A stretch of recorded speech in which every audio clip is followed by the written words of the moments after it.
Here's why the elemental diet alone usually isn't enough for methane SIBO or EMO and what to do instead. So elemental diets are a complete nutrition source in a drink that your body absorbs quite quickly so you stay nourished at the same time as starving the overgrowth in the small intestine. They're a powerful tool for SIBO in general, but methane cases can be a lot tougher to clear. ED success rates are usually lower for methane than for hydrogen, so we have to layer in additional strategies to make it more effective for our clients. Let's run through 4 ways we improve the effectiveness of the ED for our methane SIBO and EMO clients. First, we often add in motility support to keep the gut moving. We use prokinetics like ginger blends and iberogast while they're taking the elemental diet. Second, we often lengthen the amount of time the client uses the ED when we're addressing methane SIBO or EMO.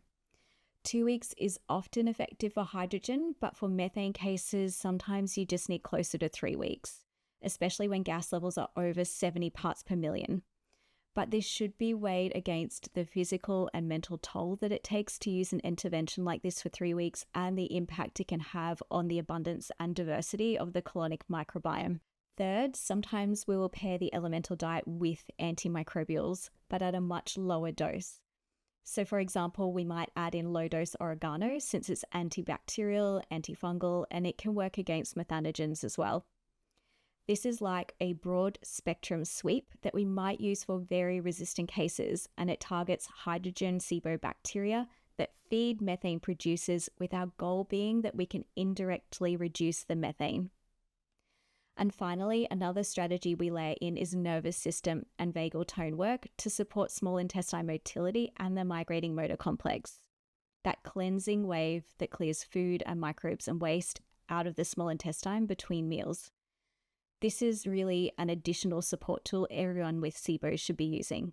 The elemental diet is a good tool to use when it comes to reducing methane gas levels, especially if you've used herbal antimicrobials or antibiotics and they haven't worked well for you. But there is more to it. Whether the ED works for you depends on 1, how you use it, but most importantly 2, have you addressed SIBO root causes? You want to make sure you have these sorted so the ED can be at its most effective. If you have underlying imbalances that impact small intestine motility, things like mold and mycotoxins, parasites, fungal overgrowth, adhesions, and so on, the ED is less likely to work. And if it does work, you're at risk of relapse because motility in the small intestine hasn't been addressed and methanogens can overgrow again.